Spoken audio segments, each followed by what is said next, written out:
Priority 1 message from Starfleet coming in on secured channel.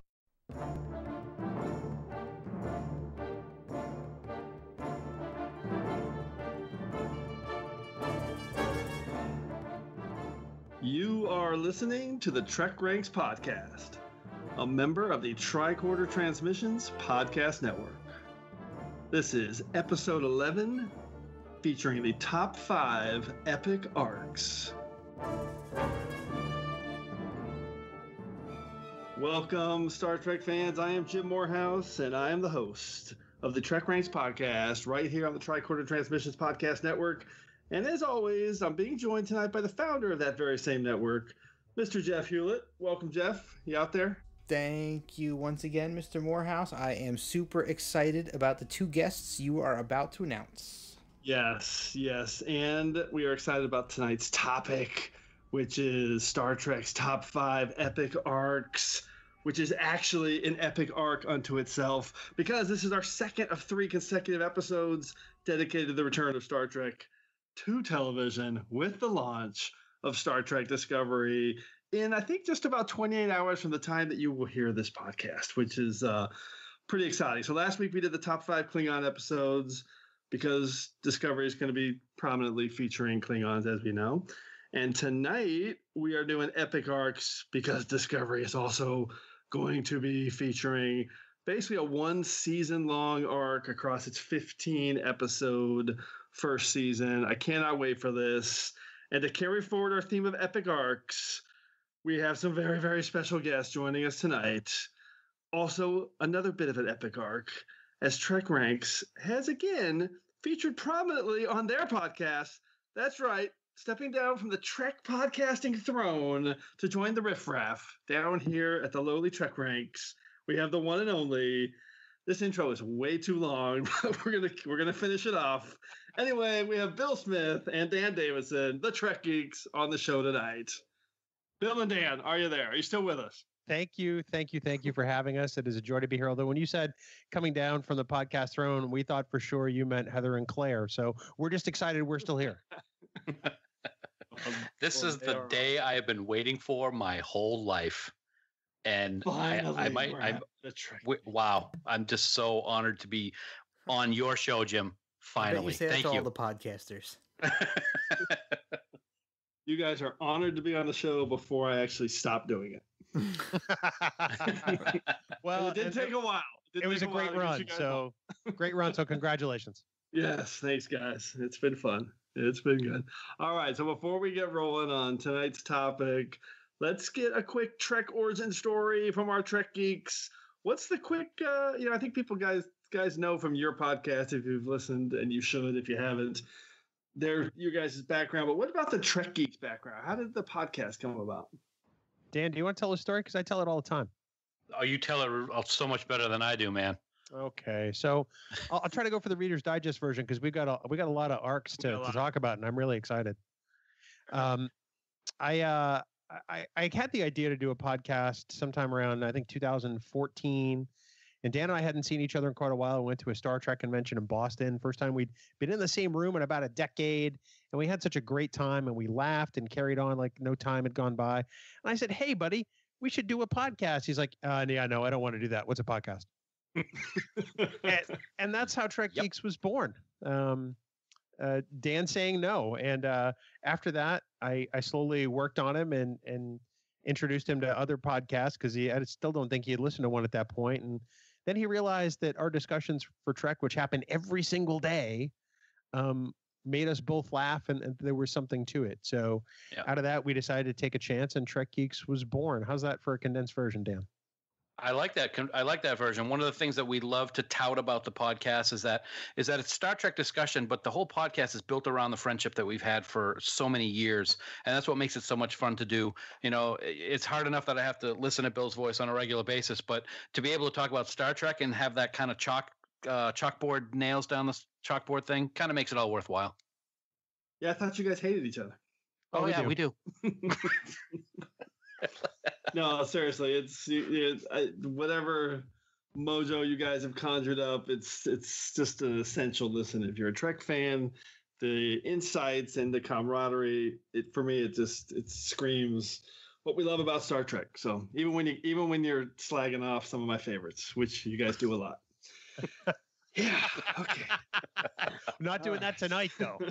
Not tonight. Well, we'll see. All right. So before we get into the diagnostic cycle, let's just do another quick Trek Ranks reset. And as you know, that begins with infinite diversity. In infinite combinations. All right. So if you're joining us for the first time, that was wise old Vulcan Master telling us that Trek Ranks has no wrong answers. That's what we're all about here. So just a reminder that, this podcast is about all the reasons we love Star Trek. We're not here to kind of nitpick it. We use the rankings as our crutch just to have a fun conversation and try and think about Trek in some different ways than maybe you've thought about before. We love it all here. We love the Kelvin timeline. We love TOS all the way through to Enterprise. And in about 28 hours, Discovery will be part of the Trek Ranks lore as well. So it's all fair game here on the Trek Ranks podcast, right, guys? Absolutely. Oh, you got it. All right. So, Jeff, before we get started, let's fire up the subspace transceiver array. Let our listeners know how they can hail us. Hailing frequencies are open. Sure thing, Jim. So if you're looking for the show, you can find us at trekranks.thetricordertransmissions.com and at TrekRanks on Twitter. And if you're not, we'll give you this number again at the end of the show if you can't write it down now. If you want to leave us a voicemail with your own picks, the number is 609-512-LLAP. And I am Warp Factor Jeff on Twitter if you're looking for me. Back to you, Jim. All right. And just to emphasize again what Jeff was saying, this show is definitely better when we hear from you. So we love to hear your list. We love to read your lists, see them on Twitter and Facebook, which I'm not on, but I'm on Twitter. So that's how to get a hold of me. You can reach me at Enterprise Extra and at Trek Ranks. So send us your lists so we can include them in our overall count and share them with other fans. All right. So I think most people will know, but Dan and Bill, tell everyone how they can get a hold of you guys. You can find me on Twitter at TrekGeekBill. This is obviously Bill. And TrekGeeks.com. We're pretty much Trek Geeks on everything. And Dan, you can take it from there. Yes, mine is a very complicated Twitter handle. It is at TrekGeekDan. So shoot me some info over at that lovely location. I'm on Facebook as well. Jim, when are you going to get on Facebook, dude? I know, someday I'm gonna just can't figure it out. It's just like it's completely foreign to me. Facebook is hard. It is hard. It's like math. I literally can't figure it out. All right. Let's get Jordy on the comm system and fire up a level 1 diagnostic. Diagnostic cycle will be complete in 20 seconds. All right, top 5 epic arcs. Let's do this. Let's start by we're going to talk a little bit about Discovery and just quickly about what are we excited about or not, if that's your thing. Hopefully that's not the case with our guests, but we're about to see a 15-part season-long arc. It's going to be real different. So I'm just wondering what you guys think, what appeals to you about that storytelling structure, or maybe doesn't appeal to you. I'll jump in on that one first, I guess, guys. For me, one of the things that's always great about these shows is the character development. And I was listening to an interview with Doug Jones the other day, and he was talking about Saru and Burnham and how they're kind of going nose to nose at each other all the time. And for me, that's what I'm looking for in this arc, is that character development, because it sounds to me that they're already going to be similar to the Spock McCoy from TOS and the Odo Quark from DS9. So having those two officers constantly going at it with the sarcasm and the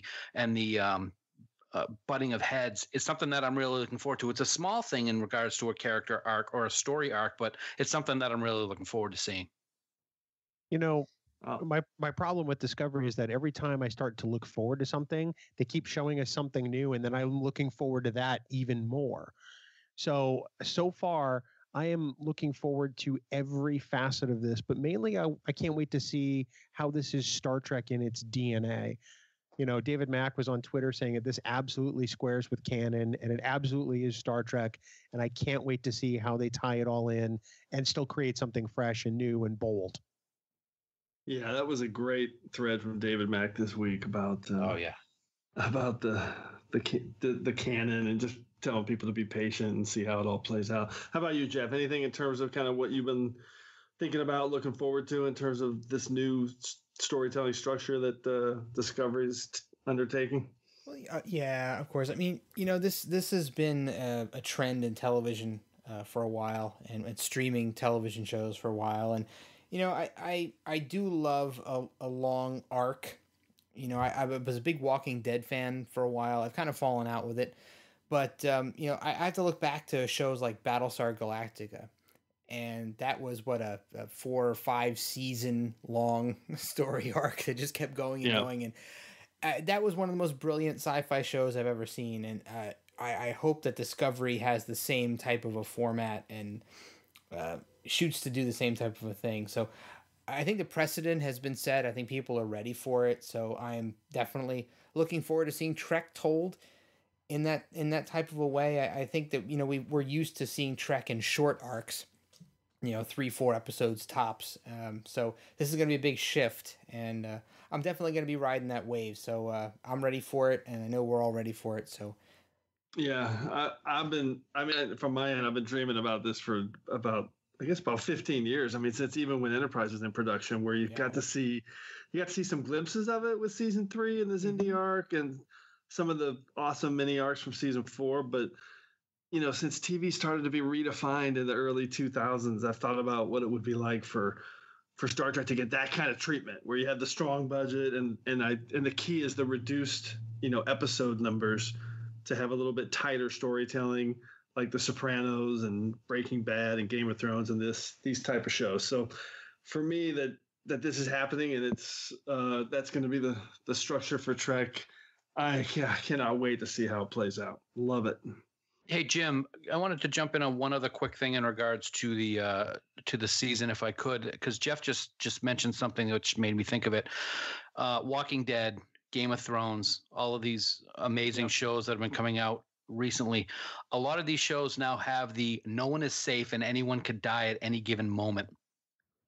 That's one thing I'm a little scared about with this series, because it's popular and we're going to get attached to these characters and people are going to die on the show. It's inevitable. And it's kind of something that I'm a little nervous about.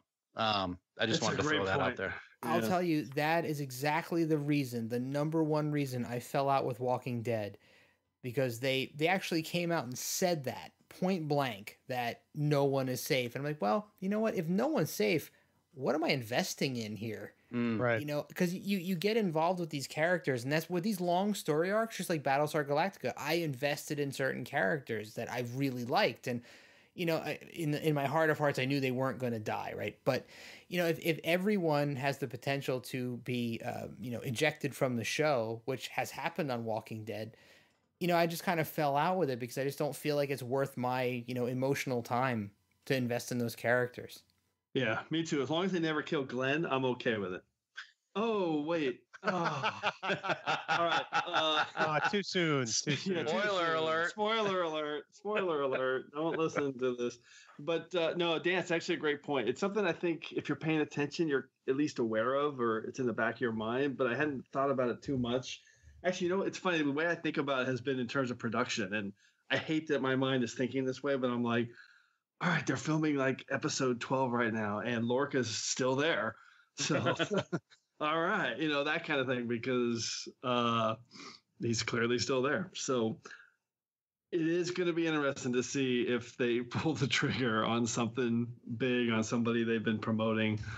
And you got to think that's going to happen. You got to think that's in play for this. Bill, what about you? I agree 100%. I echo some of Jeff's sentiment. I too fell out of The Walking Dead, for many of the same reasons.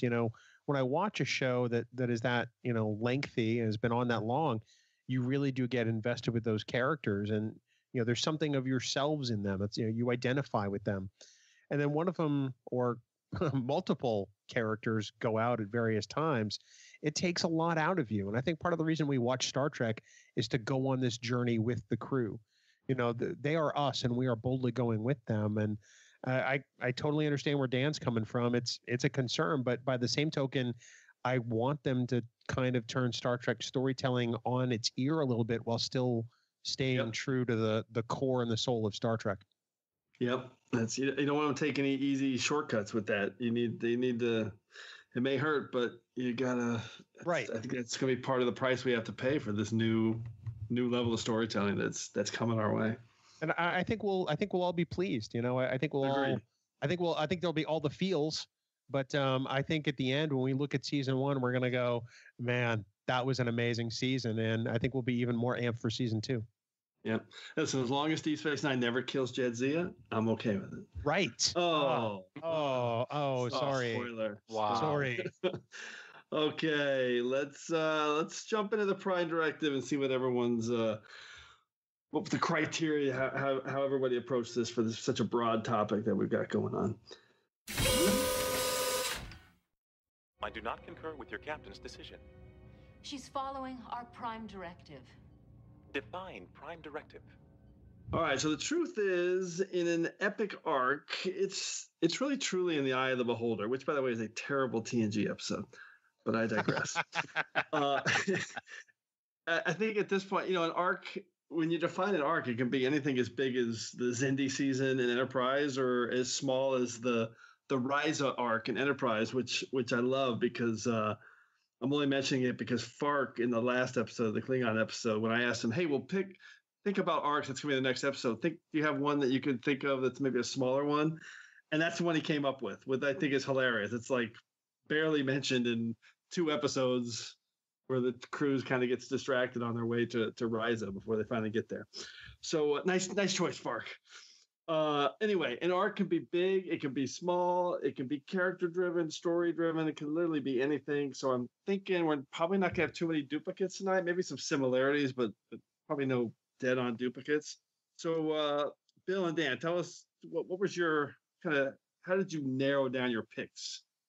Go ahead, Bill. Okay, I'll go first. Maybe it's the result of being a podcaster and looking at Trek a little more critically at times, like Dan and I have done. But, I thought it was also smart for me to focus on the journeys of the characters rather than just specific story arcs. I wanted to also select arcs that specifically weren't the Dominion War because it is, so epic and sweeping. And in my mind, it's probably the grandest arc in all of Trek and probably the best executed one.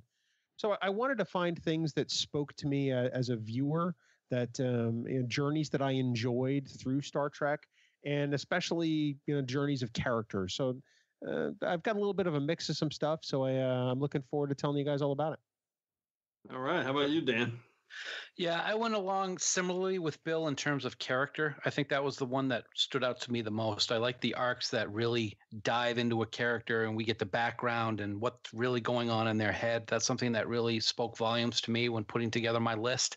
But also, I wanted to choose the arcs that I just love to watch and never get bored of, as well as the ones that make me think about how unbelievable the writers of Star Trek have been over the years, their imagination, their ability and desire to take chances and gamble on a storyline and have it succeed in ways that they never thought possible. And that's what I think of with my 5 arcs. All right. I love that. Is really good.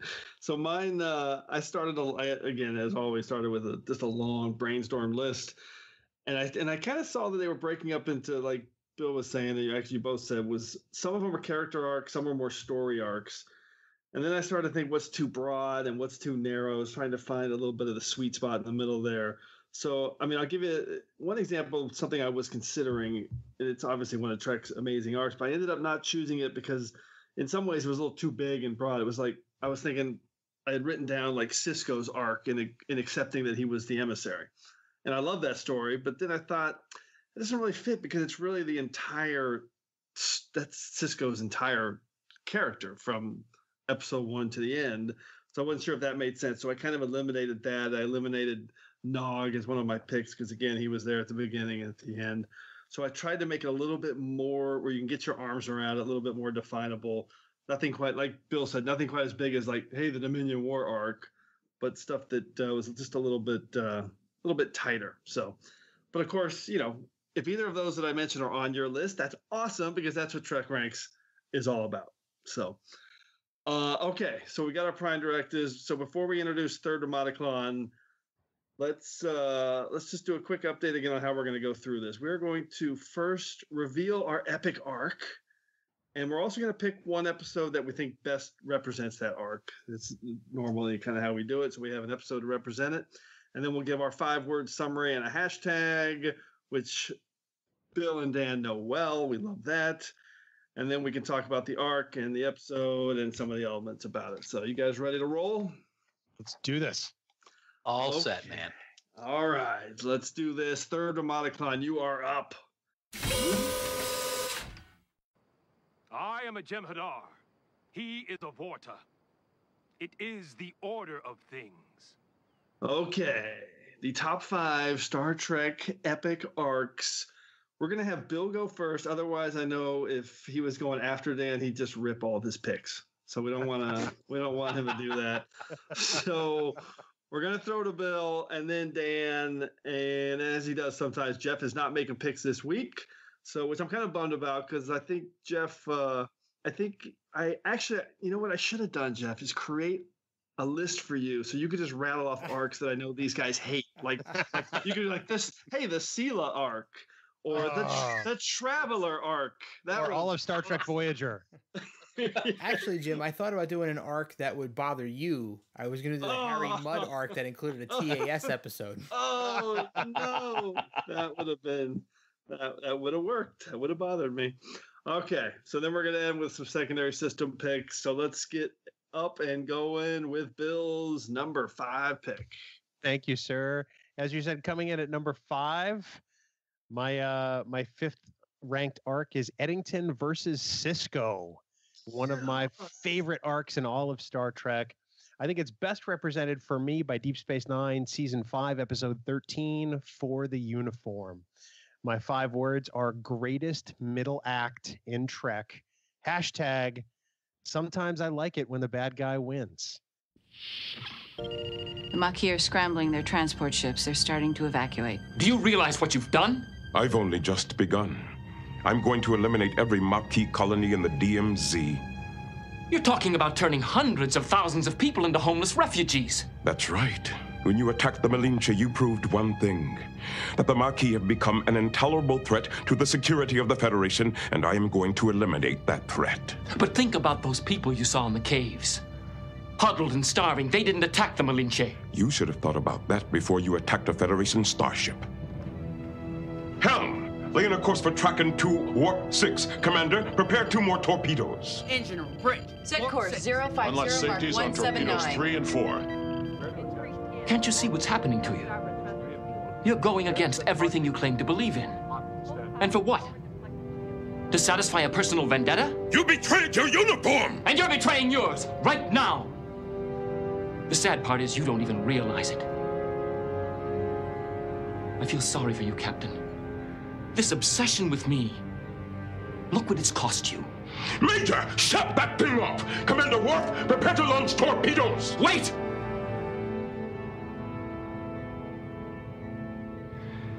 If you call off your attack, I'll turn over all our biogenic weapons. Not enough!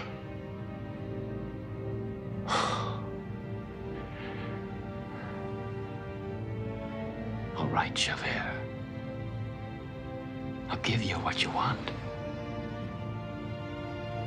Me.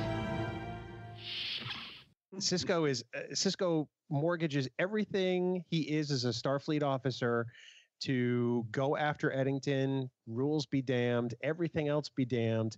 He poisons a planet, for God's sake, just to try to get this guy, and loses. And I think it's a great highlight of what this arc is about. I will never forget the moment he poisoned that planet, and I was like, "Going, where's the reset button? How are they gonna redo that? Because obviously the captain of Deep Space Nine, the Defiant, is not gonna poison. Oh wait, yes he did. He poisoned a planet. This is a game changer. Wow, that's an awesome pick. Awesome pick. What do you think of that, Dan? I love Eddington. I love to hate Eddington. Yeah. The whole scene, I forget the episode. I don't know if it was for the uniform or one prior, where Cisco realizes everything's been building to this and realizes that it's Eddington.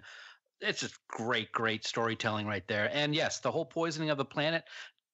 He kind of falls off his chair a couple times, doesn't he? During these things with poisoning a planet and an accessory to murder and during the Dominion War. Come on, Cisco. Bill, that's a horrible pick, dude. Is he a being with 7 lives? No. What are you thinking? Dan, I can't wait to hear your all Janeway list. Bring it on. By the way, another key point is this is not just about those 3 episodes. You know, they brought Eddington as the security chief for a whole season. He was there and being around and being the goody two shoes, and then boom, all of a sudden, yeah, it's a great pick. And you didn't expect it at all. That was one of the great things. It's like, what? Didn't see it coming at all. Absolutely not. So, all right, Dan, what's your number 5 pick? All right, my number 5 epic arc would be Noah. All those animal. Oh, wait a minute. Sorry, wrong show. Let's get that. Yeah, sorry. The number 5 epic arc for me is Section 31. 5-word description would be most intense Black Ops organization ever. And I believe that the episode that best describes this arc would have to be Inter Arma Einem Sealant Legis. Which kind of goes in line with my hashtag, in times of war, the law falls silent. Let's just say I belong to another branch of Starfleet intelligence. Our official designation is Section 31. Never heard of it. We keep a low profile. Works out better that way for all concerned. And what does Section 31 do? Apart from kidnapping Starfleet officers? We search out and identify potential dangers to the Federation. And once identified? We deal with them. How? Quietly. So if I had been a Dominion agent, what would have happened to me? We wouldn't be standing here having this conversation. Starfleet sanctions what you're doing. We don't submit reports or ask approval for specific operations, if that's what you mean. We are an autonomous department. Authorized by whom? Section 31 was part of the original Starfleet Charter. But that was 200 years ago. Are you telling me you've been working on your own ever since? Without specific orders? Accountable to nobody but yourselves? You make it sound so ominous. For me, whoever thought up Section 31 on DS9 is just a genius, pure and simple genius. It opened up so many dark doors in Star Trek that we would never have seen had Gene still been alive. The whole idea that the Federation isn't just all puppies and unicorns, and that these people are ruthless and deceitful, and they'll stop at nothing to what they call protect the Federation, was just an incredible idea. And a perfect example of that is they were willing to commit genocide against the founders, and it was a brilliant, brilliant arc. Yeah, the thing I love about this arc is that it's not just about the 10 episodes or so that Section 31, it actually allows this unbelievable ability to retcon. And you can now you go back and you're like, oh yeah, well, Admiral Dougherty in Insurrection, definitely Section 31, no question about that. Or Admiral Cartwright in Star Trek 6, definitely Section 31. And not only that, we actually got to see the beginnings of Section 31 in Enterprise and Divergence, and even in the Kelvin timeline with Admiral Marcus. It was great to have that spin that you could put on just about anything when you're going back with retcon. Very good point, Jim. No, I love that. How about you, Bill? Is that the big Section 31 guy? I love Section 31. I love the fact that we can create a hashtag out of this with hashtag puppies and unicorns. I think that's fantastic. Great job, Dan. As usual, that's what I expect from you. But no, Dan's spot on the money. I mean, Section 31 brought so much depth into an already layered series with Deep Space Nine. And I love, like you said, Jim, that we get to retcon all kinds of things going, well, was this person 31? What about this guy? What about this woman? You know, just so broad and so sweeping. And I think we've really just touched the surface of it in Star Trek. Agreed. I mean, Malcolm Reed is Section 31. He was a Section 31 agent. That's pretty cool. That's some good writing there, and great arc in terms of how it links with other Trek, including Kelvin Timeline. So absolutely. All right. I mean, we get the start. This is round 5, and we've already got Eddington in Section 31. This is phenomenal. Okay, my number 5 pick, and this is one that I'm going to start with one I think that doesn't get a lot of respect. So it's definitely one of my favorite arcs in terms of how it was executed. But full disclosure, I'm halfway picking it just because I want to rant about it a little bit and take some shot at the haters. And we just mentioned the Kelvin Timeline, and that is where my pick is coming from. I'm calling it the Kelvin Timeline Kirk Maturation Arc. Wow. And I really love the way that when you look back now at Chris Pine's Captain Kirk across all 3 movies, you have this complete development into the Kirk that we know and love. So my let's see, my 5 words in a hashtag is join Starfleet on a dare. Hashtag, is that what you believe, James T? Which is the great quote from Jayla when they were debating their plan in Star Trek Beyond, which is the episode/film that I'm choosing to represent this arc. So, and for me, breaking it down in Trek 09, you've got people, Kirk was this petulant jerk, and he's not the Kirk we know. But of course, his dad died on the day he was born, and it affected his development in obviously a different way than the Prime Kirk. And I love the way the fate and destiny in that was portrayed in that first movie, where it didn't matter kind of the upbringing. All these guys were going to end up in the same place. And then in Into Darkness was the same thing. It was like, oh, they made him the captain. I mean, how is this? He hasn't done enough. He doesn't deserve that. Okay, well, at the start of Into Darkness, they literally take the captaincy away from him because he didn't deserve it, and he wasn't good enough yet, and he wasn't ready for it. And I love that a little bit more development in terms of just making that the crux of that film, that he wasn't ready, and that he was just rushing into stuff, whether it was Nibiru or Khan on Kronos. So, and then in Beyond, which is one of the best Star Trek films ever, you have this perfectly introspective Kirk, who's really now echoing, I think, the best of Prime Kirk. And the performance from Chris Pine for me in that film is actually the best of all the actors in terms of achieving their character in the 3 films. I thought he held that movie together, and it was just seeing Kirk. It was amazing to me to see that come together, the Kirk that we've known for 50 years. So that's my Kirk pitch, and I just get sick of the people that kind of bash the way Kirk was represented in those films. Thoughts? I think it's. I think you've defended your pick incredibly passionately. I agree with you. I think there is great character development in the Kelvin movies. People will complain and say that they're essentially just action movies, but if you scratch past that and take a look at what they've actually done with some of these characters, there are layers and there's a lot of nuance. And I think Chris Pine has done a pretty wonderful job of creating a Kirk that is different, but still incredibly recognizable. And I think you're right. I think Beyond is the best of those movies, and it shows a Kirk closest to the one that we have grown to love over the last 50 years. I got to agree with that also, Jim. That's a great pick. With the Kelvin Timeline, we actually get to see something that we haven't seen before. Is we get to watch Kirk grow up in front of our eyes. I mean, in the first movie, he was hitting on Uhura the night before he decided to just on a dare go join Starfleet. He's just a young country farm boy, as Uhura put it. And then in Into Darkness, we get to see that he's in command. He has a father figure in Pike who he loses right in front of him, and that affects him greatly. And then in Beyond, he is the captain, and he has the respect of the crew, and he's the more down-to-earth captain that we might be used to. Looking back on what he was like in the 09 film, it's a very, very big step ahead from what we were used to in that first movie. Yeah, I just like the way they brought it all together across. You can't really watch the first film or the second film and say that you've seen the whole story. I mean, they really bridged the 3 together like one big Kirk arc, which is, I guess, what the topic is. And great point, Dan, on bringing up the losing Pike right in front of him. Another key element to his development. Okay, round 5 is in the books. Let's move on to round 4. Bill, what do you got?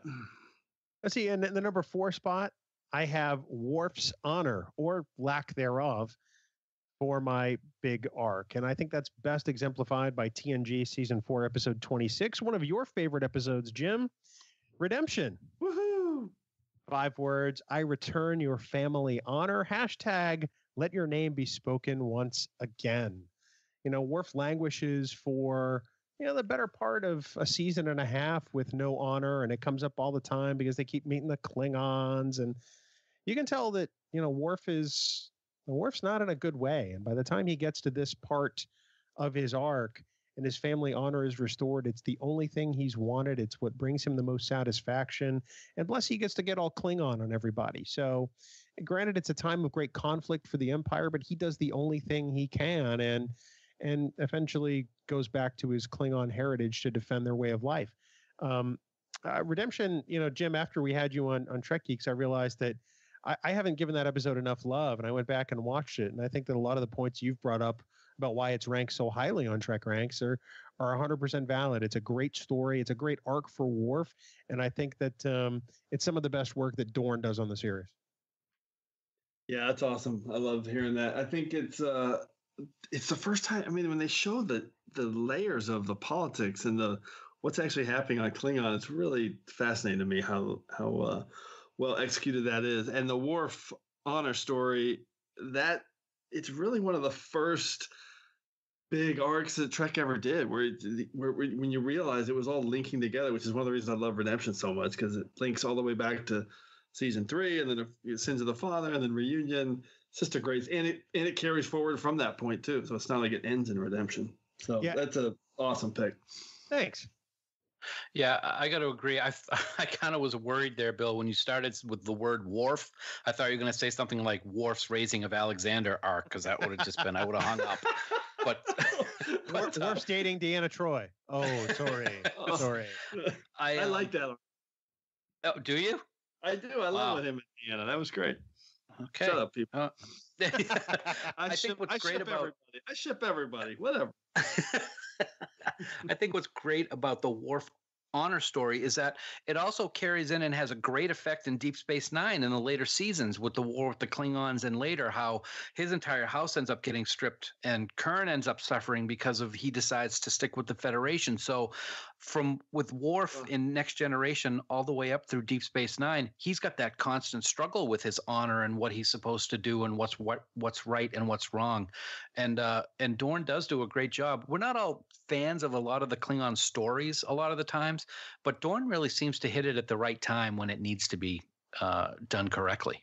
Oh, I'm glad you brought up Kurn, because that was on my Klingon episode list, Sons of Mo, because to me that story is heavy. It just really hits hard, where he literally ends up, he's trying to kill himself, and right. Worf tries to help him, but then ends up deciding to just erase his memory and have him live as a farmer. That's deep, heavy stuff. That's a great pick. I love Worf. He's pretty sure he's in my top 10 character ranks at TrekRanks. Check it out. Okay, Dan, what's your number 4 pick? Okay, for my number 4 pick, I went with Odo's consequences for killing a changeling. 5-word description: Odo kills and is punished. And my hashtag would be no changeling had ever harmed another. For me, starting with the adversary when he actually killed the changeling on the Defiant, all the way through his punishment of becoming a solid and broken link, and then all the way through his becoming a changeling again in the Begotten, this arc masterfully shows to me how Odo struggles with losing his abilities, and it's done so much better than when Deanna Troi loses her abilities in TNG. One thing that stands out, it's not the episode I picked, but in Apocalypse Rising, when he's assigned to be part of the infiltration party and is going to be done up like a Klingon, he tells Sisko that what he should be is Gowron's pet Targ. And it shows that he's really struggling with not being able to shapeshift. But the episode that I chose for this arc is actually The Ascent. And I choose that one not just because it's not just a Quark Odo episode to me. This episode shows the extremes of Odo losing those abilities. You know, he's cold, he's hungry, he snaps his leg like a twig, and ultimately he just wants to be left on the side of the cliff to die. And it really shows his struggle. So I picked the Ascent for that particular arc, which I absolutely love. The Ascent is one of the best DS9 episodes also, I think, too. It's so underrated. And I mean, inspired episode pick. Who is our showrunner here? Why did it take so long to get the TrekGeeks on this show? I don't know. We should fire him. Unbelievable. All they do is fight on that show anyway. So I know. Yeah, we try to stay away from that here. Spectacular pick. I hadn't even thought of the Odo arc as a killing a changeling arc. Dan, Bill, what do you think? What's your comments on this? You know, Dan, you brought up the Ascent as not just an Odo Quark episode, but I would submit that it's the Odo Quark episode because there's so many layers of that episode, and you really get the sense that despite all their bickering and despite the Roadrunner Coyote relationship that they seem to have over the years, Quark really cares about Odo, and this episode really forces a lot of that out. You see the bond between these two characters and how you almost can't really have one without the other. And I think that's just a fantastic pick, buddy. Thanks, man. So good. Okay, so my number 4 pick, actually, it touches a little bit on your guys' 2 preceding picks here. So I think Bill, you just mentioned everyone knows my love for Redemption in TNG with the layers of Klingon intrigue that story has, but I really didn't want to pick that episode again, so I changed it up a little bit as I was breaking it down. So my number 4 pick is the Gowron arc, which for me, so he's only in 11 episodes, which actually blew me away. Really? Wow. And I know, I couldn't believe that. So my episode for Gowron, I'll explain why I picked him, is Way of the Warrior. My 5 words and a hashtag is, which again you were just talking about on your pick there, Dan. Klingon leader Gowron is a changeling. Hashtag nope, not quite Odo. And my reason for picking Gowron's, I just love the way he represents the Klingon thread all the way through TNG and DS9. He intersects with everything, and he's there right from the beginning. With Reunion and Duras and Kalar, and when he's first introduced, you really don't know what this guy's story is, and can he be trusted, or is he a good guy or a bad guy? And that is there throughout all of his appearances. And I love that in Redemption, he's obviously pure Klingon in his dealings with everything. Oh, and he's also in Rightful Heir, which he's dealing with Kalis when he's coming back. Mm-hmm. He's also there for some comic relief in House of Arc. But then he's the heart of everything with the Klingon War in DS9 and Way of the Warrior, but also that being replaced by a changeling thing, which of course it turns out it wasn't him, but his terrible leadership as a military leader, and getting killed by Worf at the very end and attacking into the winds. I just love every time Gowron pops in. There's just something big going on with Trek, and he's interacting with so many major characters: Picard, Worf, Martok, Sisko, everybody. And you just never knew where you stood with Gowron. He was always kind of just protecting his own interests as a Klingon. And I love Robert O'Reilly and his portrayal of him. So I chose Gowron because I just thought it was a really interesting thread all the way through TNG and DS9 and some of those great stories. Consider what you do here, Gowron. Kalis himself said, destroying an empire to win a war is no victory. And ending a battle to save an empire is no defeat. We can still win! Not before those starships get here. Now, what do you want me to tell them? To stand down or to come in firing? It is we who shall stand down. Gowron, that's all! Enough. Ceasefire. Order our ships in Cardassian territory to halt their advance. I do not intend to hand victory to the Dominion. But let your people know. The Klingon Empire will remember what has happened here. You have sided against us in battle. And this, we do not forgive or forget. What do you guys think? I have one thing to say about that pick, Jim. Glory to you and your arc. I knew that was coming. Oh man, I did too, and it just sort of snuck up on you like a garden rake. You know what I mean? I will say one thing. You brought up a point that I wanted to get your opinion on, and that is how his character ultimately dies and how he is in those last couple of episodes.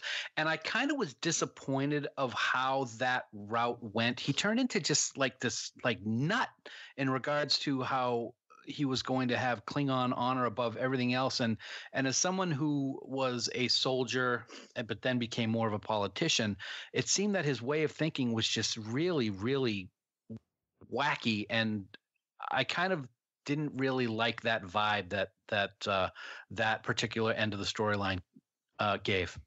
Does that make sense?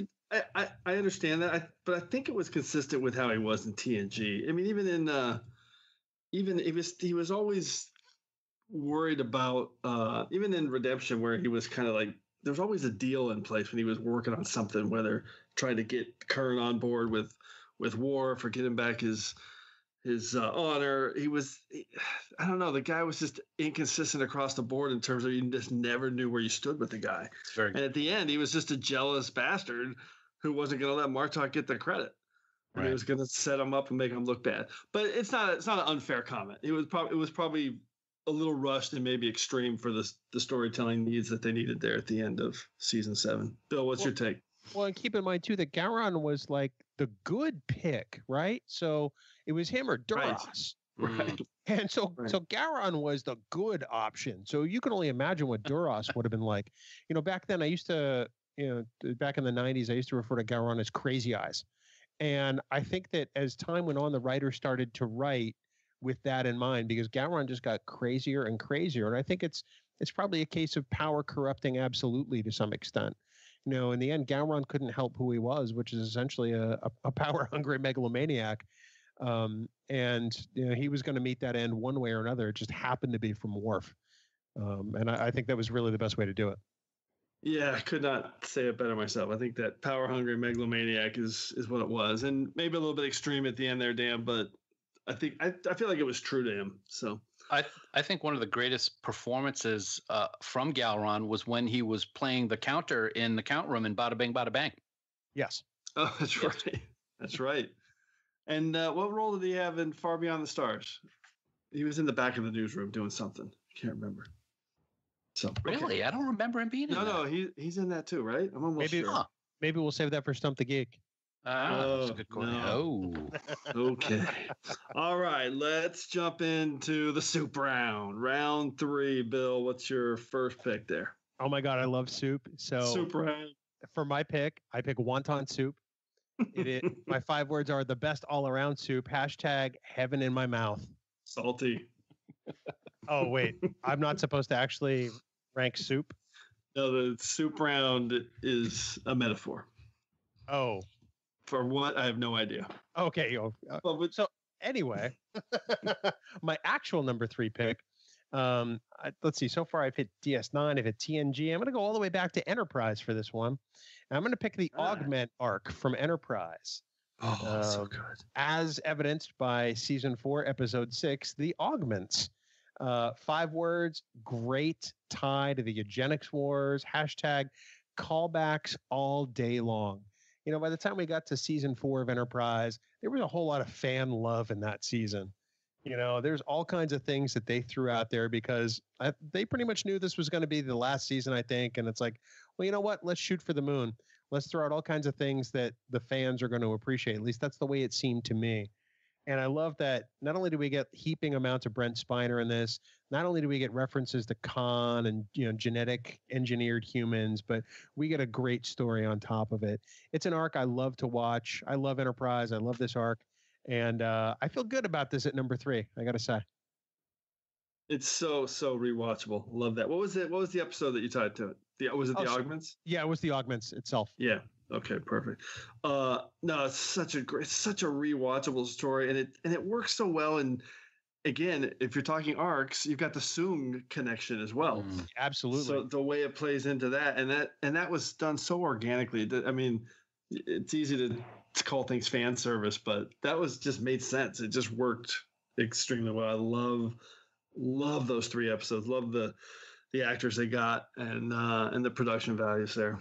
You know, the really cool thing is that they tie a whole bunch of Star Trek together. So this arc is like a confluence of all kinds of other arcs, which is why I really like it. Right. It's like, whether it's Space Seed and Khan or Soong and all the Data storylines. How about you, Dan? I love this arc as well. I love it for the Brent Spiner and the Soong Data continuity. I thought that was just masterful. And one of my favorite scenes of that whole arc is the very beginning when we see him for the first time and he's in, is it prison or a hospital? I'm really not sure, but he's just got reams and reams of papers of all kinds of things that he's working on. And he talks about how they come in every couple of weeks and just throw it all away. So he has to start over again. I thought that I love Brent Spiner in this arc. He's brilliant. He really was. He really was great. I like the arc that came right after this one. Okay, let's move to Dan. What's your number 3 soup round pick? Well, my number 3, it was funny when I was going through my list. This could have easily been my number 1, as a matter of fact, and you guys might be surprised. My number 3 arc is just simply Damar. Ooh. My 5-word description is lowly soldier becomes Cardassia's savior. And my hashtag is resist. Resist today. Resist tomorrow. Resist until the last Dominion soldier has been driven from our soil. That's a good hashtag. Oh, that's awesome. It's, this is the perfect. My hashtag is that this bastard killed Zial. But go ahead. This to me is a perfect full circle character. It's Damar. It's Damar. He's alive. Citizens of Cardassia, hear me! The Dominion told you that the rebellion has been crushed. What you have seen here today proves that is yet another lie. Our fight for freedom continues, but it will take place here in the streets. I call on Cardassians everywhere to rise up. Rise up and join me. I need you to be my army. If we stand together, nothing can oppose us. Freedom is ours for the taking. Freedom! Freedom! Freedom!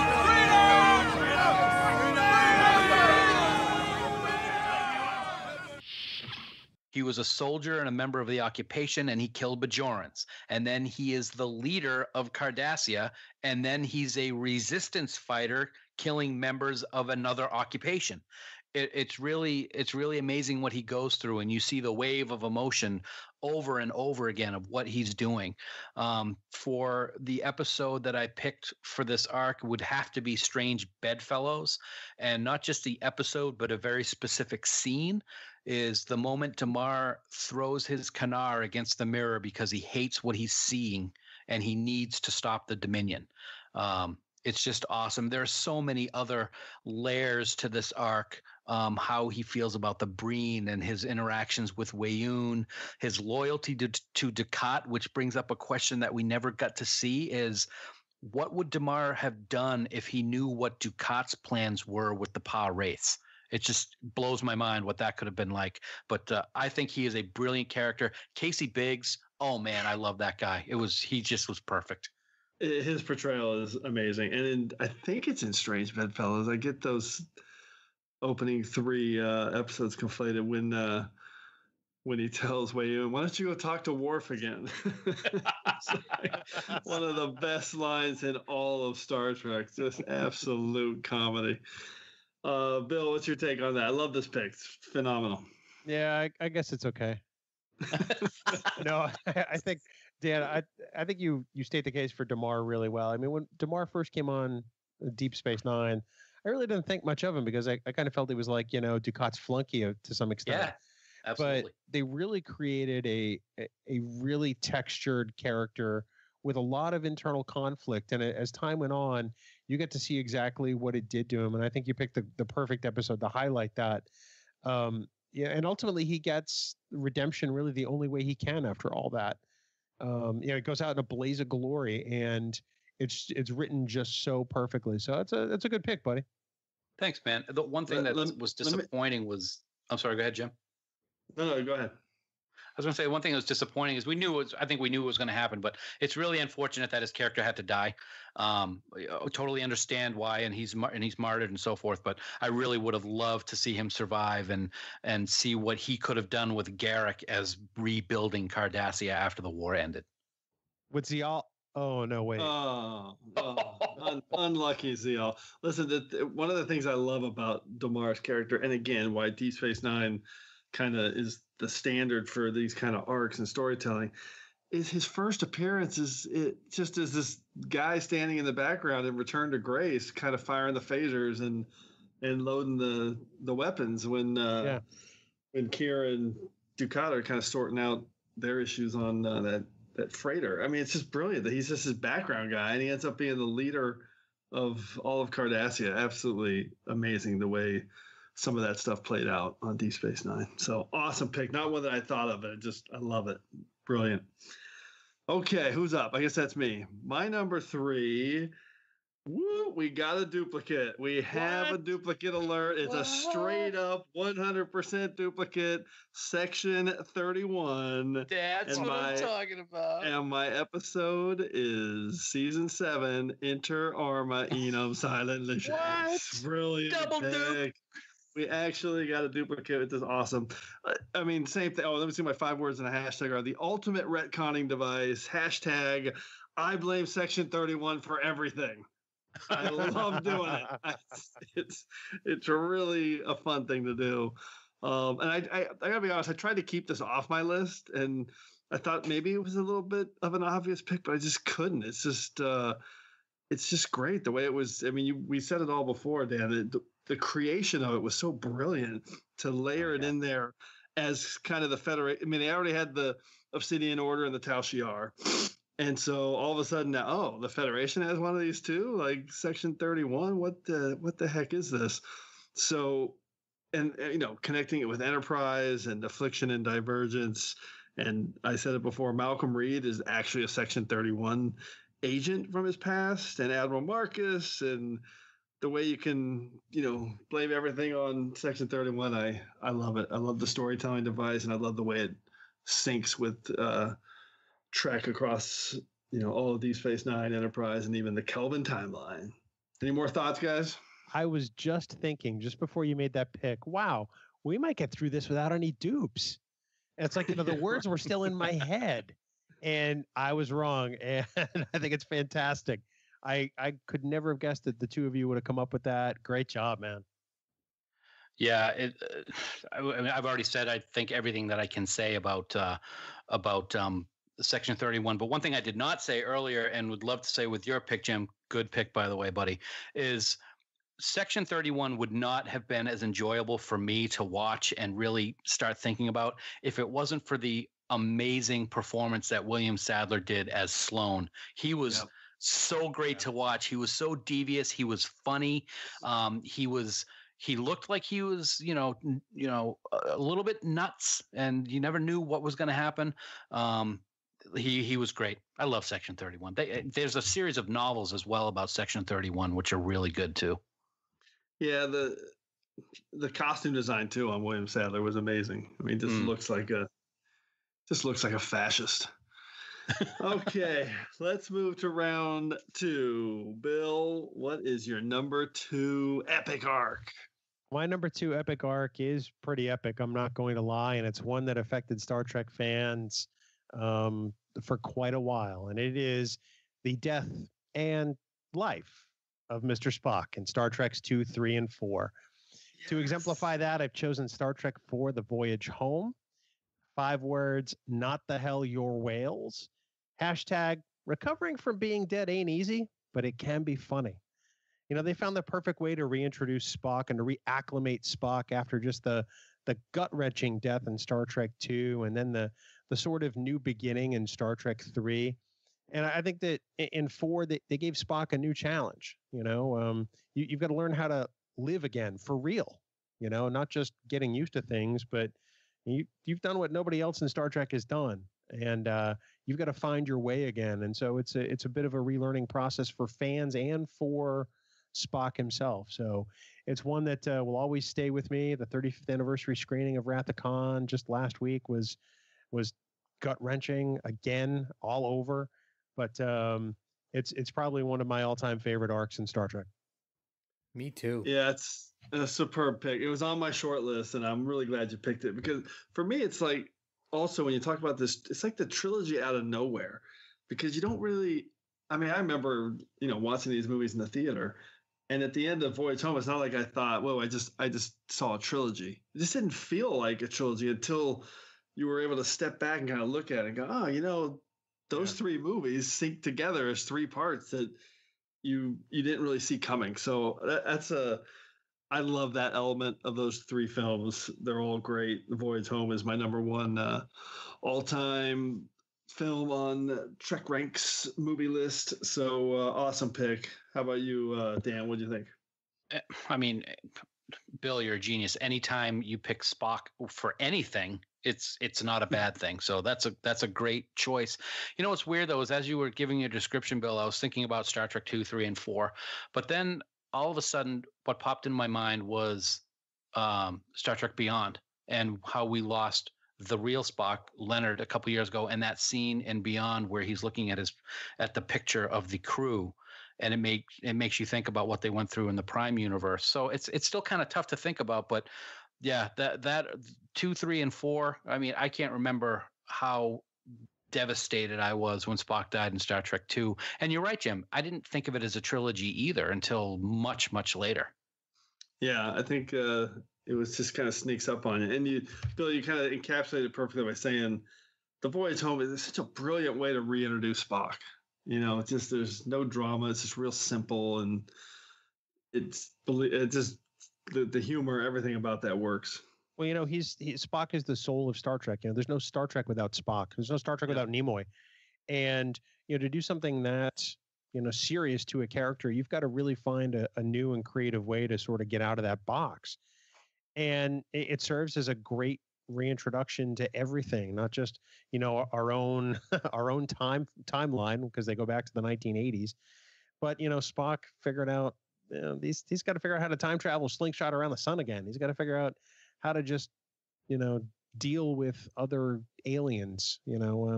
It's a great fish out of water story for Spock. No pun intended. Oh, that you was funny. That was funny. That was good. They're not fish. Okay, let's go to Dan's number 2 pick. What do you got? Well, number 2 pick for me, anybody who listens to Trek Geeks knows that this is a big one for me. And my number 2 epic arc spans just about every series except Voyager. And that's the Mirror Universe. A ruthless alternate reality exists. # the Looking Glass is pretty damn scary.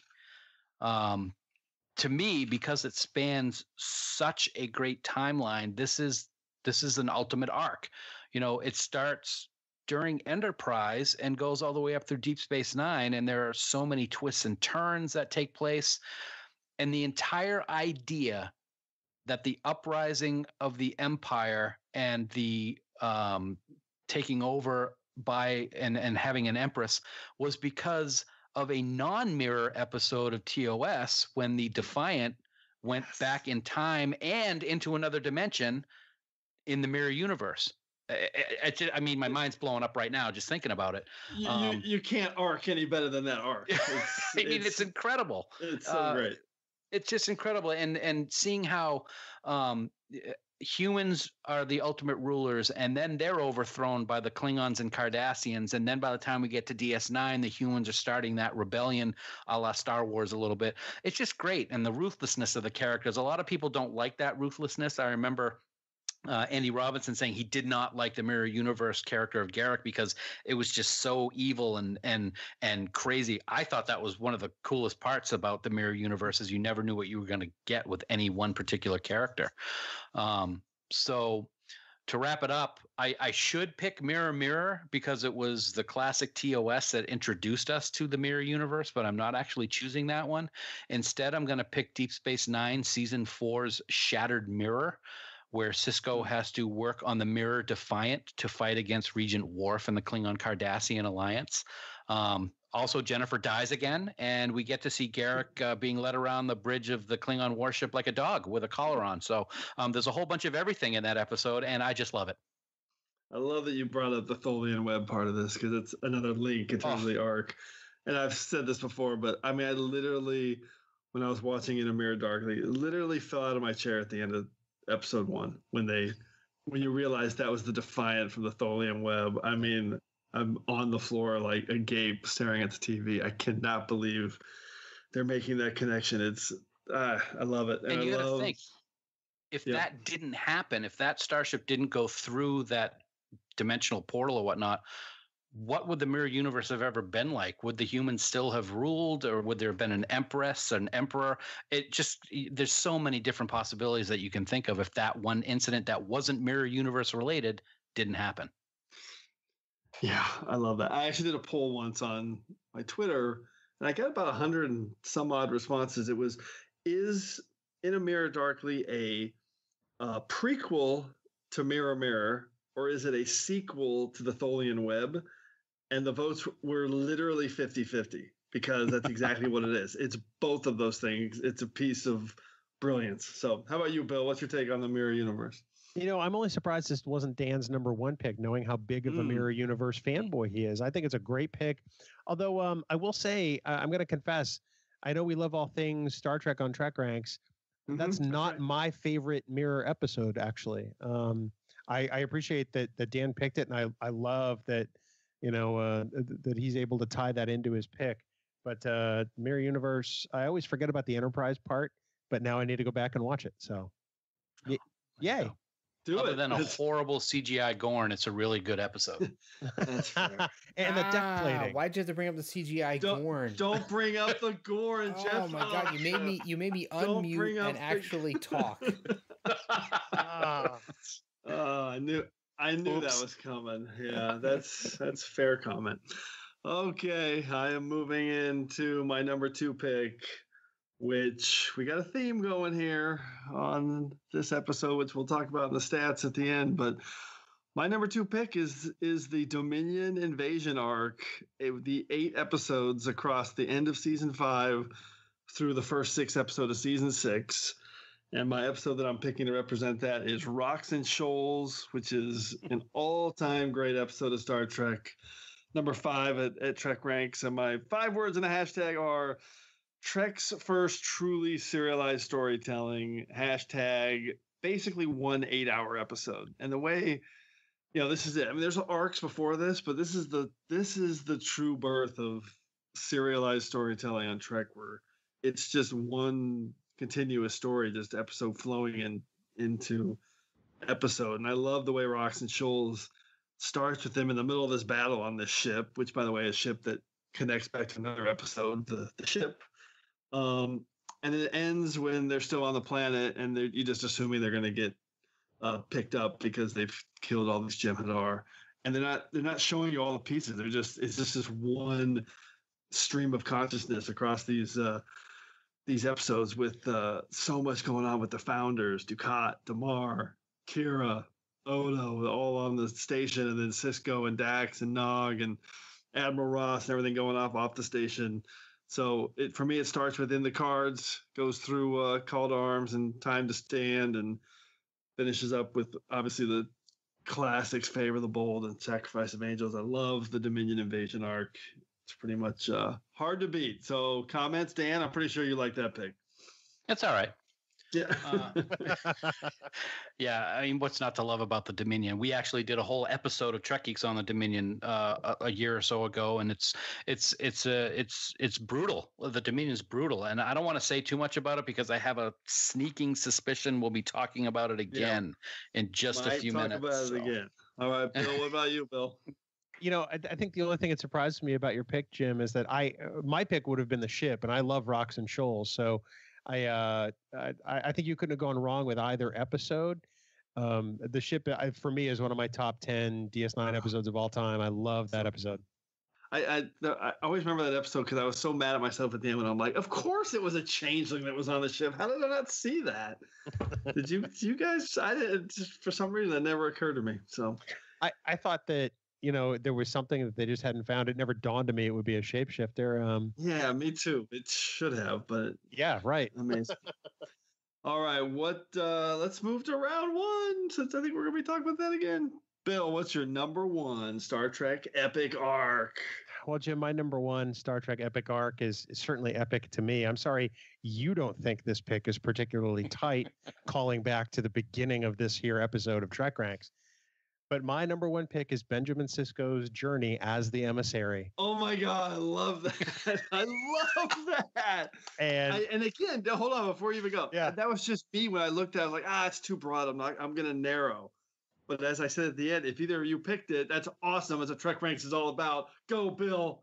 Well, you know, so it is incredibly broad, but it's also, I think, the most sweeping character arc in all of Star Trek, and certainly of all the captains. You know, all the captains grow and change to some extent, but Benjamin Sisko completely changes from episode 1 to episode 176, or whatever number it is. And the episode I chose was season 7, episode 26, What You Leave Behind. 5 words, a sacrifice like no other. Hashtag, maybe a year, maybe yesterday, but I will be back. We are of Bajor. Go on.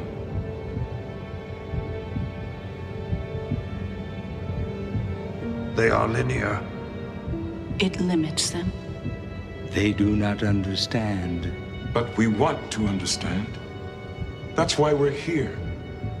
You saved his life. Why? He was injured. We kept him with us. So that I would be spared the occupation, so that I could bring the Dajaras back to Bajor. Is that true? Is that what you want? The Dajaras are part of what the Sisko would call the past. The Sisko taught us that for you, what was can never be again. If the Dajaras belong in the past, why did you send me into the future? For the Sisko. For me? You're saying that he's your emissary. He is the Sisko. Why? Why do you stay here? Because I still have questions. We are of Bajor. What does that mean? You are of Bajor.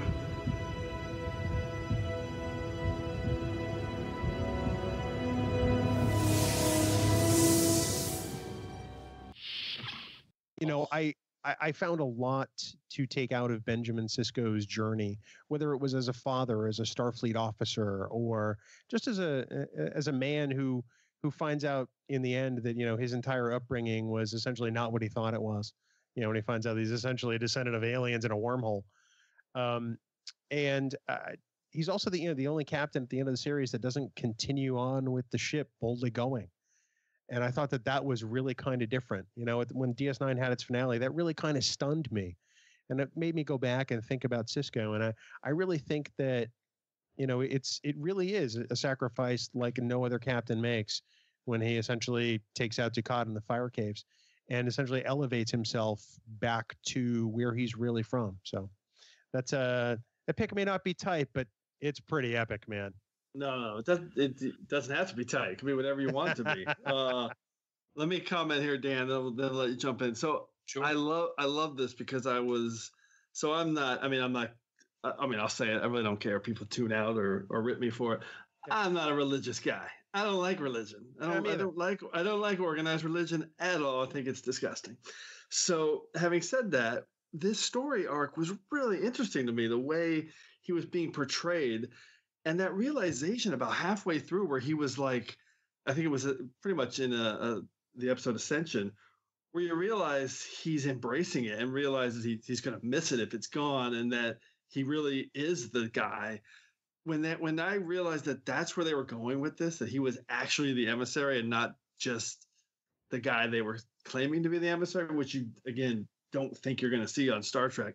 Right. Blew me away the way they weave that into the story, and you realize that spiritual aspect of it, although it's aliens, was going to be part of this captain's whole story. That just amazingly different and original, and it's why Deep Space Nine again is a standard bearer for Trek in my eyes. So, Dan, what did you think?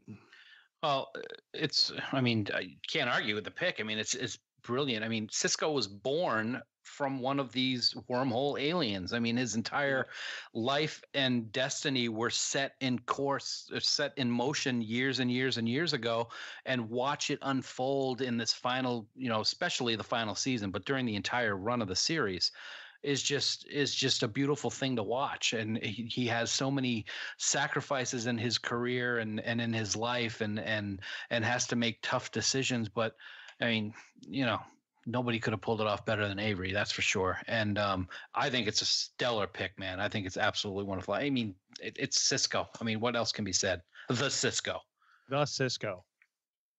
Yeah, I mean, I think if I had picked this, I would have picked Ascension, because it's just amazing the way they turn the tables on that, where you realize this other guy's a phony. But what you leave behind, it's such a great point, Bill, about the fact that he's the only captain that's not going boldly with his ship at the end of the series. Well, I hadn't thought about that. He comes full circle, at the end of this series. He's really the only captain who kind of does. He starts off as a man who is he's decimated by, the death of his wife, at Wolf 359. He's not the same, and it changes him. And so he goes to this space station and he discovers, what he doesn't know at the time is his real journey. And at the end, he's found his happiness. He's found his life. He's found Cassidy. They're going to have a child together. He's found who he is again after being lost in a way for so long. And I think it's a beautiful evolution. And I think it's probably one of the best well-rounded characters in all of Star Trek. But why do you exist here? Okay. Exactly. Let's move on. Awesome. This is what TrekRanks is all about. Okay, Dan, let's match that with your number one pick. What do you got? All right. Well, a lot of you, Bill mentioned it a moment ago. Mirror Universe could have easily been my number one because I love it so much. But I think there's only one thing that could top it. And Jim, you just started talking about it a few minutes ago. Yeah. Mine's a little bit more broad than yours. It's not the Dominion invasion and it's not the Dominion war, but it's just simply the Dominion. 5-word description, the ultimate evil in Trek. I have 2 hashtags, actually. The first hashtag is "The Dominion has endured for over 2,000 years and will continue to endure long after the Federation has crumbled into dust." And second hashtag... Slow clap right now. Genius. Let's hear number 2. I love it. Number 2, "The founders are wise." Anybody who's listened to TrekGeeks knows how important Deep Space Nine is to me and how much I love it. And as kind of odd as it might sound, the Dominion is one of the reasons why DS9 is the best series for me. The writers took a chance on something. And it worked, and it worked so perfectly. They first mentioned the Dominion way back in season 2's Rules of Acquisition.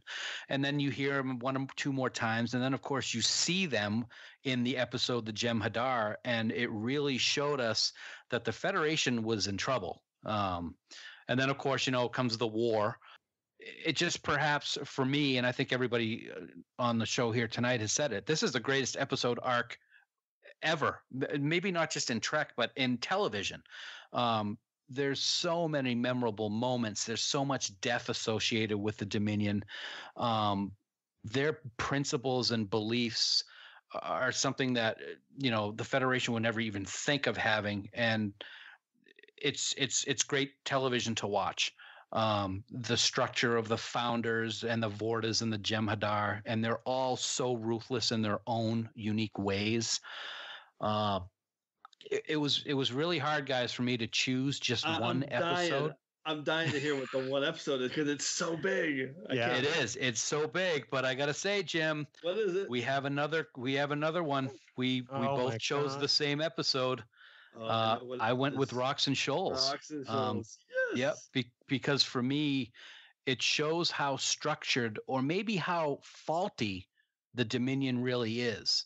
The Jem'Hadar are willingly ready to give their life just because the Vorta said so, knowing that they're going to die, but they don't question it. They were the Jem'Hadar. He was the Vorta. It was the order of things. And that just sums it up right there. Oh, third Ramadaclan. We love that guy. We love that guy on Trek Ranks. Bill, what's your comments? Yeah, I don't know how I can follow that up because it was so perfectly stated. To dial back to the diagnostic cycle for a second, one of the reasons that I'm so excited for Discovery is because it's not like Trek hasn't done arc-based storytelling before. It just hasn't done it the way Discovery is going to do it. And I think that Deep Space Nine has really kind of proven that not only can you tell compelling stories about war, but you can tell compelling stories in an arc style fashion and have great Star Trek. And I think that's one of the things the Dominion highlights most of all. And that's one of the reasons we're doing this episode, because I know that you exactly summed it up, Bill. That's what we're going to see in Discovery, just a little bit different level of this type of arc storytelling. Not that we haven't seen it before in Trek, as you've seen by the 14 picks thus far. Hey, Jim. Yeah.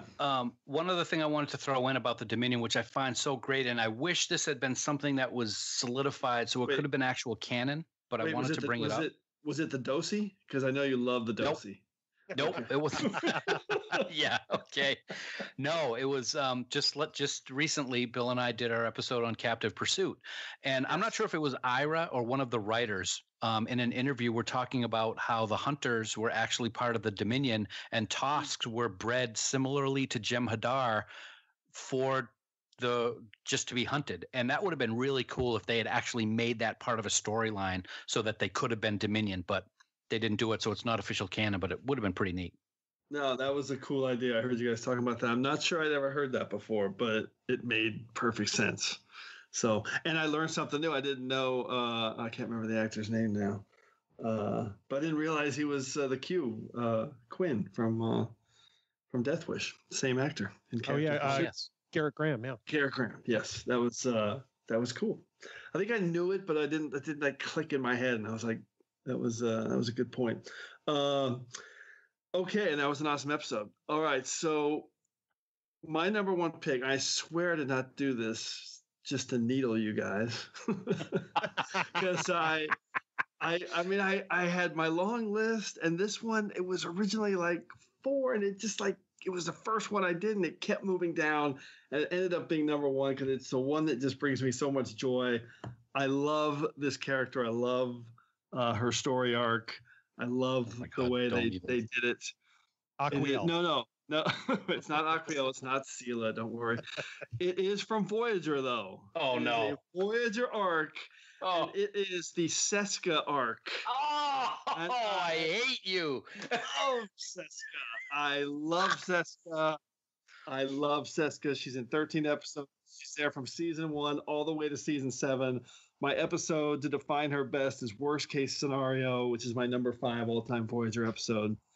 So my 5 words in a hashtag is Seska will never give up. Hashtag recurring character perfection. And I think it's one of the things that it just always surprised me in all of Trek was the way they just had this constant reinvention of her character. Every appearance just keeps you guessing.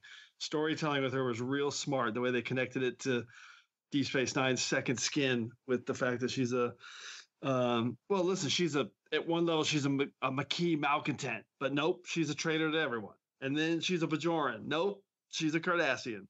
She's got Chakotay's baby. Nope, it's not Chakotay's baby. She's dead. Nope, she's a hologram. She's really dead. Nope, she's smarter than the freaking temporal anomaly in season 7 Shattered. I just love the way she kept coming back and the way they kept throwing her out there. I love Martha Hackett's portrayal, and full credit to Voyager. She She was authentically there and part of the ship from the very beginning in the first few episodes, just as background character. And that was before they could, started to carve out this crazy backstory. So it was really done organically well. And I love me some Seska. What are we doing in the brig? I have no idea. We haven't given the computer instructions to create a location yet. Hello, Tuvok. I've been expecting you. If you can see me, you've obviously reopened the narrative parameters file of the tactical scenario you've been working on. How do you know that? You're a hologram. That's right. A holographic representation of Seska, one of the Maquis shipmates you betrayed. I would have thought all that time you spent spying on us might have given you a little more insight into the Maquis. But after looking over what you've already written, I can see you need a little help. So I've created this representation of myself to guide you through the rest of the program. There is no more program. There is now. I finished writing it for you, with a few revisions of my own. Revisions? To start with, the holodeck is now sealed. Your friends will find it very difficult to get you out of here. And the safety protocols are off, which means if I shoot you, and I am going to shoot you, you'll die. But not just yet.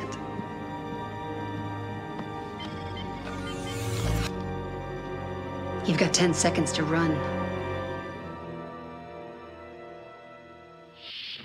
So have at it, boys. Have at it. Trek Ranks. We love Star Trek on Trek Ranks. I love Seska. I haven't seen all of Voyager, which is something I concede to all the time. But I'm gonna. There may be a secondary systems discussion about this for me in a little bit here. But Martha Hackett is probably one of the best recurring actresses to come through Star Trek in all time, because she kills it every time she's on. We are now taking reservations for Jim Moorhouse's replacement on the next episode of TrekGeeks or Discovering Trek. So please give us a call. No. Well, allow me to volunteer myself. Thanks, Jeff. It's funny. It's funny. As soon as you Jim Moorhouse impression, by the way. As soon as you started giving a description, Jim, I knew where you were going, and I'm like, oh God, please don't. Oh God, please don't. And the reason I think I think that it is a great pick, I will say that. I think the reason it's like, oh my God, is because I just hate her so much, because she's so twisted and evil in Voyager. And she got together with Maj Kala, for God's sake. I mean, love Maj Kala. Martha Hackett is brilliant. I think one of the things that I dislike about Seska is when she goes all Cardi on us, she's really psycho scary looking. But wow, what whoa, dude, we got to talk. She is evil, but I love to hate her. I love to hate her, and I love the way they reinvent her every time. So is the real takeaway here that Jeff hates Seska? No, I don't hate this. I just hate Jim's picks. No, I'm just kidding. That hurts. All right. Okay, so let's break down some secondary system picks then. So, Bill, what do you got on your long list? Anything? I've got 3 of them. The aforementioned Seska arc. I do love how she kept coming in and out of Voyager, and I think my favorite Seska episode has to be State of Flux. Just because I don't know, it's one of the Voyager episodes. It's early on. It's like episode 11 in the first season, but I really enjoyed that one. And maybe it's because there's soup in there. I'm not really sure. I'd also have that. That was I was trying to debate between Worst Case Scenario and State of Flux. Those were my 2. Nice. So that's fantastic. Good job, Bill. What were you gonna say? Keep going. I also have the Changeling infiltration of Earth and Deep Space Nine's Homefront and Paradise Lost. It's a small arc, but man, it's one I love to rewatch over and over and over. And then I promise this is not kissing up to the host, but on my secondary systems list is the Vulcan arc in Enterprise with the Forge, Awakening, and Kirshara. It is probably, I think, one of the more watchable arcs in Enterprise, and it's just a story that's told really well. There's some scrub on the Enterprise that likes to fire phasers. He could use some work, but other than that, the episode's really solid. I hear those episodes are pretty good. I've heard rumors. Kiss ass. Love that. Love it. Dan, any secondary systems you want to throw out there? I've got 3 as well. And I'll tell you one. This first one could have easily been in the top 5, and that's Dukat and the Pa Wraiths. Mark Alimo was Dukat. I've said it many times before. Dukat is my favorite Star Trek villain ever. Hands down, nobody even comes close to me. So to not have him in my top 5 epic arc was surprising. But that storyline of him and the Pa Wraiths and what he wants to do to get back at the Bajorans is really, really good stuff. I also chose the Deep Space Nine Klingon War. I remember when it was on TV, and over the summer they would have commercials for, Deep Space Nine's coming back, and they would have the Klingon emblem would jump out on screen, and it would be like a warp starscape behind the emblem, and it was just like, oh my God, the Klingons are going to be back. It's going to be great. I thought that whole arc was awesome, and I actually. Similar to one of Bill's picks, I chose Worf's discommodation as one of my final secondary systems. What he sacrifices and what he did, he basically lies to cover another lie, and I thought that was pretty good writing in itself there. That's those are great extra picks, and the Worf one I kind of had too with my Gowron was kind of covering everything. I had that on my extended list too, and I had a couple others like that were mentioned. I definitely had. The original series movie trilogy, Khan, Search for Spock, and The Voyage Home. I had the Eddington arc. That was so hard to cut. I had that on my long list. But my other ones I wanted to mention really quick. I had a Nabrantain and Lon Suter. Love those guys. Nice. Their arcs were really good.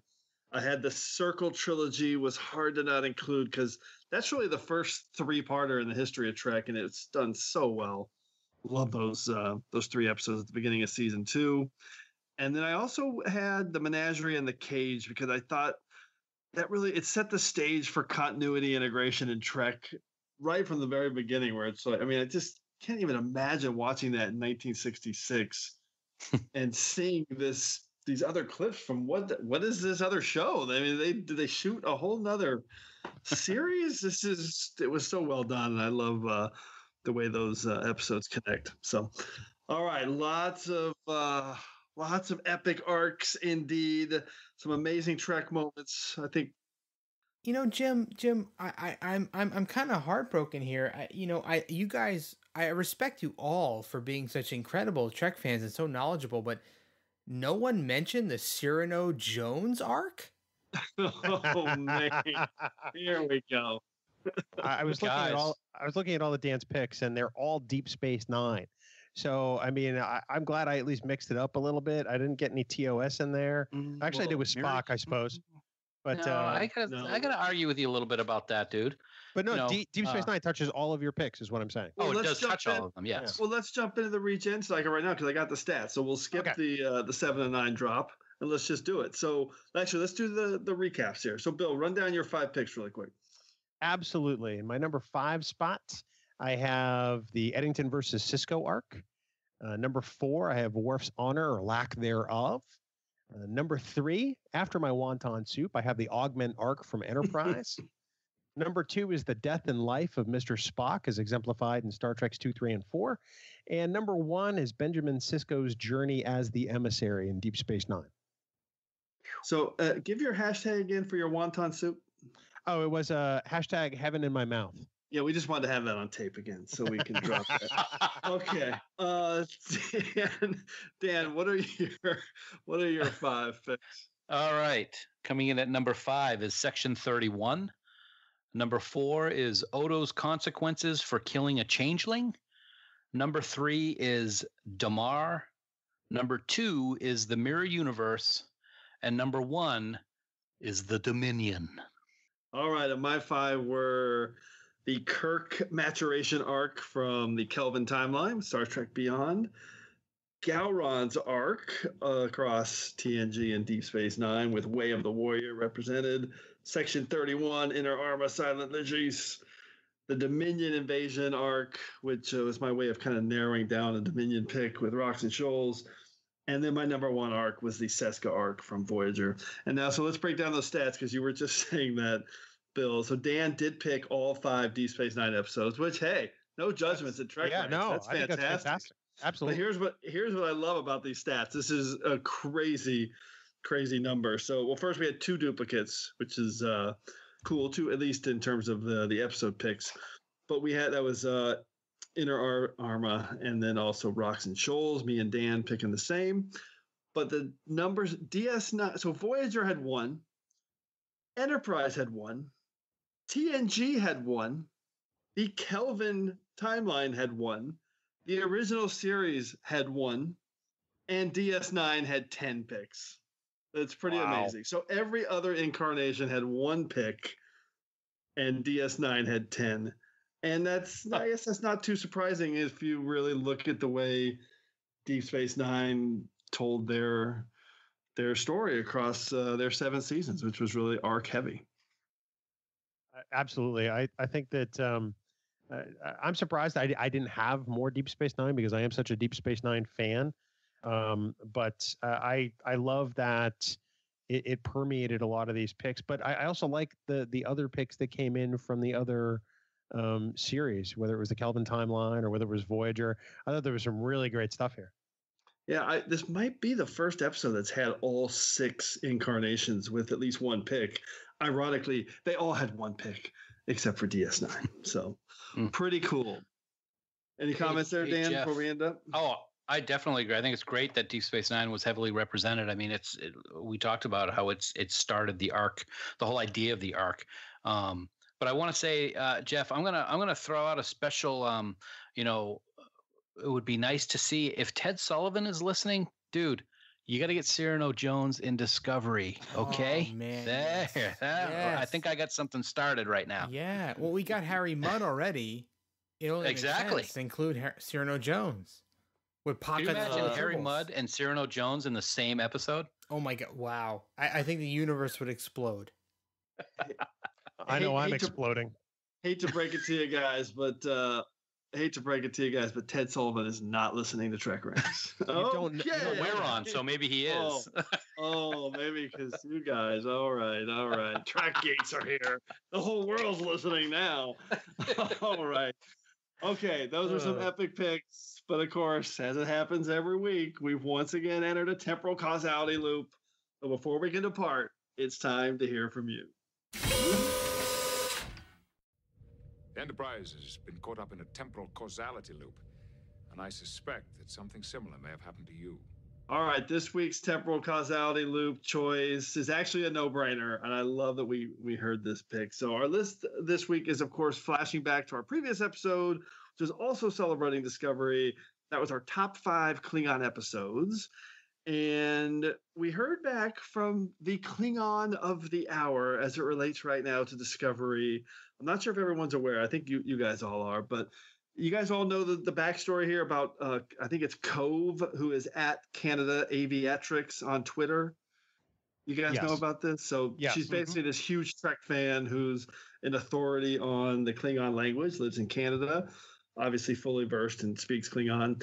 And she revealed about a month ago, or maybe a little longer, that she was contacted by the producers of Discovery and has been translating and working with the writers and cast on all things related to the Klingon language for season 1 of Discovery, which is just about the coolest thing ever, that she learned to speak Klingon and is now working on Trek's return to TV. So cool. It's just unbelievable. I tweeted the other day, I can't wait to see her story on a behind the scenes feature on the Blu-ray when season 1 comes out, because I just love this story. So she sent in her top 5 list of Klingon episodes, which I love. She did it in chronological order. So she had the original series, Errand of Mercy, TNG's A Matter of Honor, TNG's The Emissary of Kalar. We all love Kalar.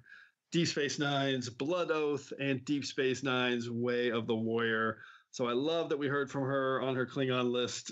Very cool. And we just keep going deeper and deeper today on our Discovery celebration episode. So that's more than enough to pull us out of the temporal causality loop. So thanks again for everybody. Just keep sending your tweets and all your list to us. We want to hear from you. It makes our show better. And, if you want to call in, do it. We've got our number at the tricorder transmission, 609-512-5527. That's 609-512 LLAP. Call us and tell us your top 5 epic arcs for this week's show.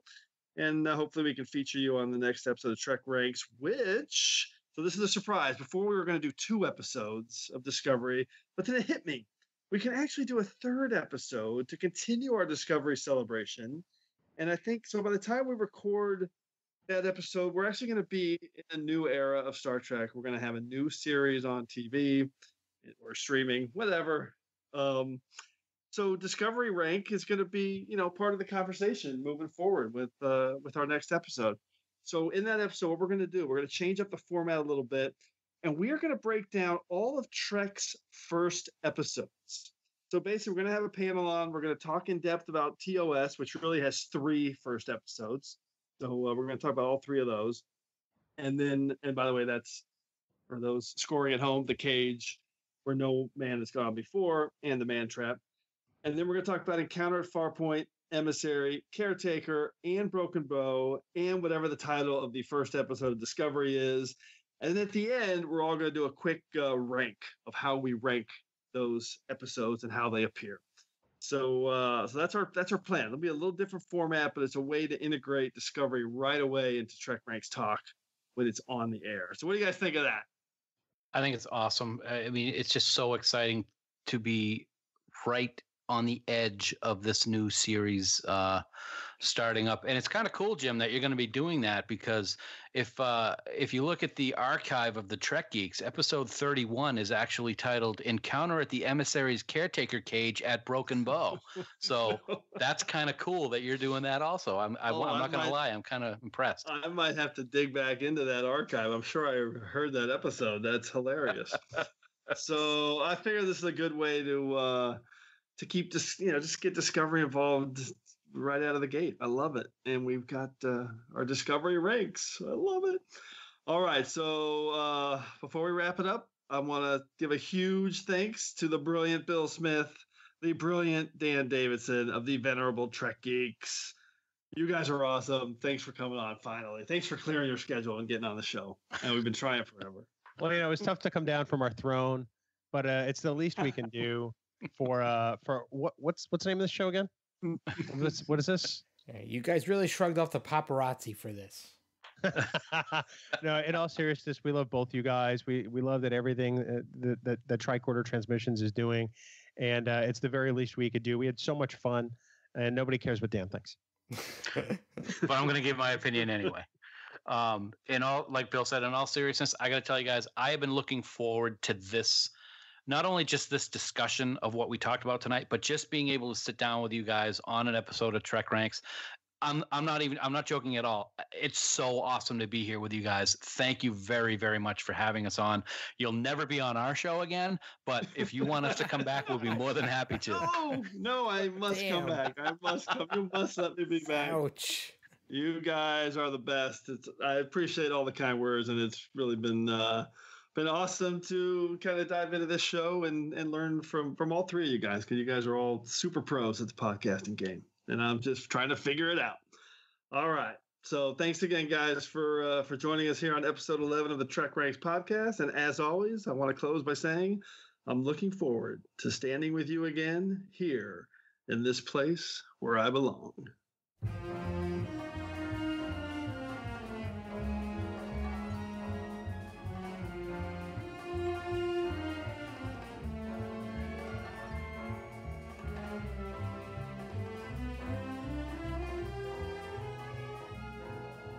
Hi there, thanks again for listening. If you're cruising the galaxy looking for even more Trek talk, why not visit our good friends Bill and Dan over at TrekGeeks.com. They've got a great podcast that covers a wide range of Star Trek topics, so you're sure to find something you'll love. And if you're in the mood for some awesome tunes, then you really need to head over to 5yearmission.net. The guys are writing a song for every episode of the original series, and each one is absolutely brilliant. So that's TrekGeeks.com and 5yearmission.net. Check them out today.